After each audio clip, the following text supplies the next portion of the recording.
ಇನ್ನು ವಿಧಾನಸಭೆ ಅಧಿವೇಶನ ಬೆಳಗಾವಿಯಲ್ಲಿ ನಡೀತಾ ಇದೆ. ಈ ಸಂದರ್ಭ ದ್ವೇಷ ಭಾಷಣ ನಿಯಂತ್ರಣ ವಿಧೇಯಕವನ್ನ ಮಂಡಿಸಲಾಗಿದೆ.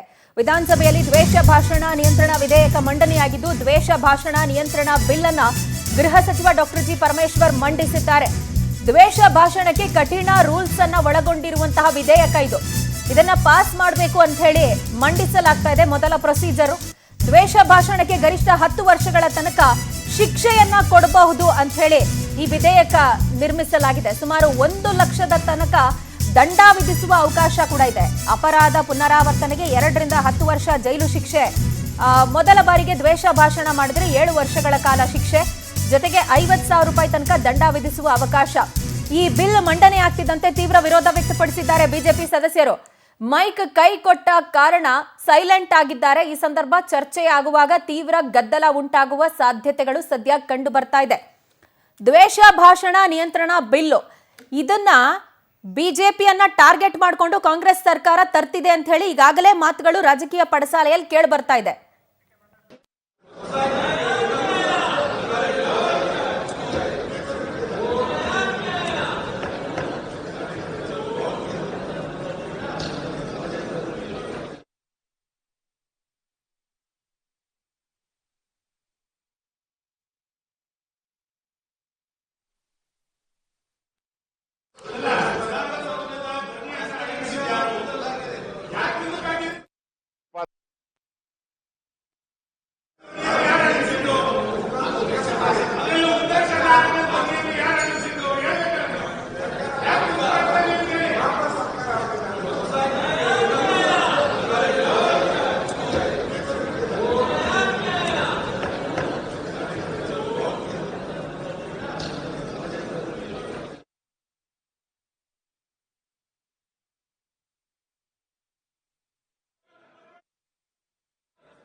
ರೈಟ್, ದ್ವೇಷ ಭಾಷಣ ಪ್ರತಿಬಂಧಕ ಬಿಲ್ ಇವತ್ತು ಬೆಳಗಾವಿಯಲ್ಲಿ ಅಧಿವೇಶನದಲ್ಲಿ ಮಂಡನೆಯಾಗಿದೆ. ದ್ವೇಷ ಭಾಷಣ ನಿಯಂತ್ರಣ ಬಿಲ್ ಮಂಡಿಸುವಂತ ಸಂದರ್ಭದಲ್ಲಿ ಮೈಕ್ ಕೈ ಕೊಟ್ಟಿರುವಂತದ್ದು ಗೊತ್ತಾಗ್ತಾ ಇದೆ. ಈ ವಿಧೇಯಕದಲ್ಲಿ ಏನಿದೆ, ಅದಕ್ಕೆ ಶಿಕ್ಷೆ ಏನು, ಅದೆಲ್ಲನೂ ನಾನು ಎಕ್ಸ್ಪ್ಲೇನ್ ಮಾಡ್ತಾ ಹೋಗ್ತೀನಿ. ಬಟ್ ಈಗ ಸಚಿವ ಎಚ್.ಕೆ. ಪಾಟೀಲ್ ಕಾನೂನು ಸಂಸದೀಯ ಸಚಿವರು ಬಿಲ್ ಮಂಡನೆ ಮಾಡುವಂತ ಸಂದರ್ಭದಲ್ಲಿ ಮೈಕ್ ಕೈ ಕೊಟ್ಟಿದೆ. ಹೀಗಾಗಿ 15 ನಿಮಿಷ ಸದನವನ್ನ ಸ್ಪೀಕರ್ ಮುಂದೂಡಿದ್ದಾರೆ. ಈ ಸಂದರ್ಭ ಸ್ಪೀಕರ್ ಮತ್ತು ಸಚಿವರ ಮಾತು ಕೇಳಿಸದೇ ಇದ್ದಿದ್ರಿಂದ ವಿಪಕ್ಷ ಸದಸ್ಯರು ಕೂಗಾಡಿದ್ದು ಗೊತ್ತಾಗ್ತಾ ಇದೆ. ಅದಾದ ಬಳಿಕ ಮೈಕ್ ರಿಪೇರಿ ಮಾಡೋದಕ್ಕೆ ಸ್ಪೀಕರ್ ಈಗ ಕಲಾಪವನ್ನ ಮುಂದೂಡಿದ್ದಾರೆ ಅನ್ನುವಂಥ ಡೀಟೇಲ್ಸ್ ಲಭ್ಯ ಆಗ್ತಾ ಇದೆ. ಸದ್ಯ ದ್ವೇಷ ಭಾಷಣ ಪ್ರತಿಬಂಧಕ ಬಿಲ್ ಮಂಡನೆಯಾಗಿದೆ.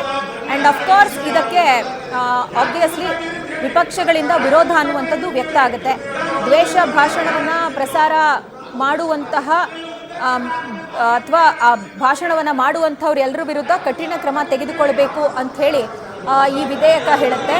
ಆ್ಯಂಡ್ ಇದರಲ್ಲಿ ಇರುವಂತಹ ಶಿಕ್ಷೆ ಪ್ರಮಾಣ ಕೂಡ ಈಗ ಸಾಕಷ್ಟು ಚರ್ಚೆಗೆ ಗ್ರಾಸ ಆಗುತ್ತೆ. ಬಿಕಾಸ್ ದ್ವೇಷ ಭಾಷಣಕ್ಕೆ ಗರಿಷ್ಠ 10 ವರ್ಷಗಳ ತನಕ ಶಿಕ್ಷೆ ಕೊಡಬಹುದು ಅಂತ ಹೇಳಿ ಈ ಬಿಲ್ ರಚನೆ ಮಾಡಲಾಗಿದೆ.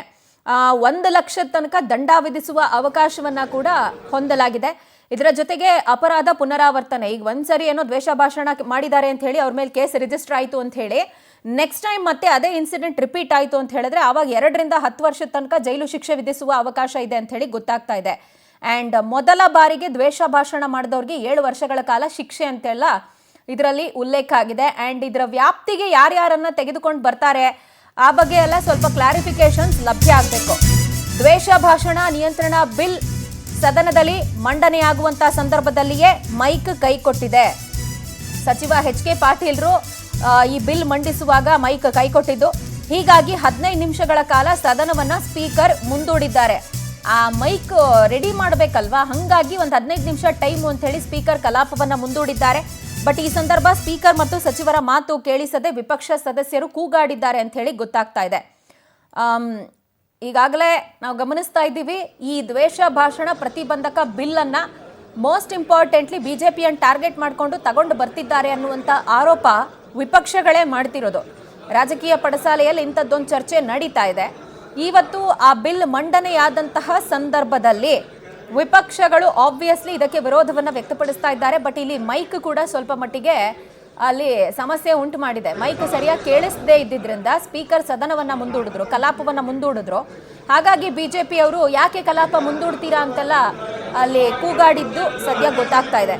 ವಿಧಾನಸಭೆಯಲ್ಲಿ ಇವತ್ತು ಒಟ್ಟು 12 ವಿಧೇಯಕಗಳು ಮಂಡನೆ ಆಗ್ತಿರೋದು. ಅದರಲ್ಲಿ ಬಹಳ ಮಹತ್ವವನ್ನು ಪಡ್ಕೊಳ್ತಾ ಇರೋದು ಈ ದ್ವೇಷ ಭಾಷಣ ಪ್ರತಿಬಂಧಕ ವಿಧೇಯಕ. ಸೊ ಈ ಹಂತದಲ್ಲಿ ಸಚಿವರು ಎಚ್ ಕೆ ಪಾಟೀಲ್ರು ಆ ಬಿಲ್ ಮಂಡಿಸುವಂತ ಸಂದರ್ಭ ಮೈಕ್ ಕೈ ಕೊಟ್ಟಿದೆ. ಸೊ ಹಾಗಾಗಿ 15 ನಿಮಿಷಗಳ ಕಾಲ ಕಲಾಪ ಮುಂದೂಡಲಾಗಿದೆ. ಅದಾದ ಬಳಿಕ ಮತ್ತೆ ಸೆಷನ್ ರೆಸ್ಯೂಮ್ ಆದಂತ ಸಂದರ್ಭದಲ್ಲಿ ಬಿಸಿ ಬಿಸಿ ಚರ್ಚೆ, ಕಾವೇರಿದ ಸದನಕ್ಕೆ ನಾವೆಲ್ಲರೂ ಸಾಕ್ಷಿ ಆಗ್ತೀವಿ ಅನ್ನುವಂತಹ ಒಂದು ನಿರೀಕ್ಷೆ ಇದೆ. ಬಿಕಾಸ್ ಇದಕ್ಕೆ ತೀವ್ರವಾದಂತಹ ವಿರೋಧ ವಿಪಕ್ಷಗಳಿಂದ ವ್ಯಕ್ತವಾಗ್ತಿರೋದು. ಪರೋಕ್ಷವಾಗಿ ಇದನ್ನ ಒಂದು ರಾಜಕೀಯ ಪಕ್ಷವನ್ನ ಟಾರ್ಗೆಟ್ ಮಾಡಿಕೊಂಡೇ ತರ್ತಿರುವ ಬಿಲ್ ಅಂತ ಹೇಳಿ ಈಗಾಗಲೇ ಆರೋಪಗಳು, ಚರ್ಚೆಗಳು ನಡೀತಾ ಇದೆ.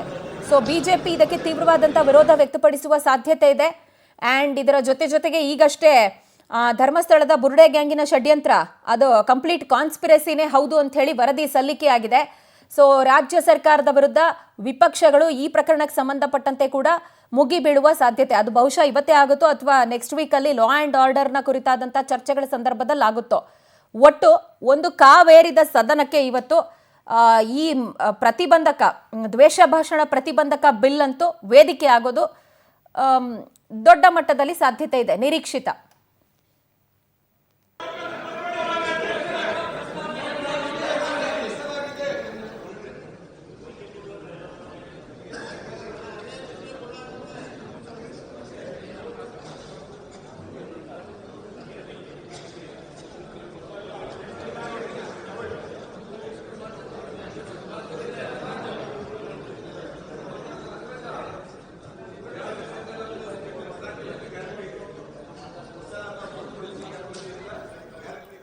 ವಿಧಾನಸಭೆ ಅಧಿವೇಶನ ಬೆಳಗಾವಿಯಲ್ಲಿ ನಡೀತಾ ಇದ್ದು ಇವತ್ತು ದ್ವೇಷ ಭಾಷಣ ನಿಯಂತ್ರಣ ವಿಧೇಯಕ ಮಂಡನೆ ಆಗ್ತಾ ಇದೆ. ಗೃಹ ಸಚಿವ ಡಾಕ್ಟರ್ ಜಿ ಪರಮೇಶ್ವರ್ ಅವರು ಕರ್ನಾಟಕ ದ್ವೇಷ ಭಾಷಣ ಮತ್ತು ದ್ವೇಷ ಅಪರಾಧಗಳ ಪ್ರತಿಬಂಧಕ ಹಾಗೆ ನಿಯಂತ್ರಣ ವಿಧೇಯಕವನ್ನ ಮಂಡಿಸ್ತಾರೆ ಅಂತ ಹೇಳಲಾಗ್ತಾ ಇತ್ತು. ಬಟ್ ಕಾನೂನು ಸಚಿವರು ಎಚ್ ಕೆ ಪಾಟೀಲ್ ಆ ಬಿಲ್ ಅನ್ನ ಮಂಡನೆ ಮಾಡಿದ್ದಾರೆ. ಈಗಾಗಲೇ ಮುಖ್ಯಮಂತ್ರಿಗಳ ಅಧ್ಯಕ್ಷತೆಯಲ್ಲಿ ನಡೆದಿರುವಂತಹ ಸಚಿವ ಸಂಪುಟ ಸಭೆಯಲ್ಲಿ ಇದಕ್ಕೆ ಒಪ್ಪಿಗೆಯನ್ನ ಕೊಡಲಾಗಿದೆ. ಈ ವಿಧೇಯಕದಲ್ಲಿ ಏನಿದೆ ಅನ್ನುವಂಥದ್ದೇ ಈಗ ಚರ್ಚಾಸ್ಪದ.